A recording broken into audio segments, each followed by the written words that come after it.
Il s'agit certainement d'un moment crucial qui permet aux opérateurs d'amener la centrale vers ce qu'ils appellent un arrêt à froid. Depuis des jours, la centrale nucléaire de Zaporijia est déconnectée du réseau électrique ukrainien. Elle a été reconnectée tard samedi soir et les autorités atomiques ici en Ukraine en ont alors profité pour arrêter le dernier réacteur encore en fonction. Ce qui signifie qu'il fonctionnera maintenant à très basse température, à très basse pression et qu'il ne générera plus d'énergie seul. À présent, cela ne le met pas entièrement hors de danger, mais ce que cela permet de faire, c'est d'accorder aux employés qui opèrent la centrale une marge beaucoup plus grande et aussi plus de temps si jamais une nouvelle panne devrait rompre l'alimentation électrique. Ils seront ainsi en mesure d'éviter toutes sortes de crises majeures.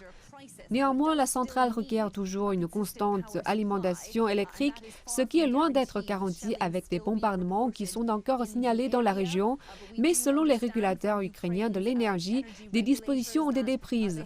Comme vous avez entendu, des sirènes sonnent au-dessus de moi.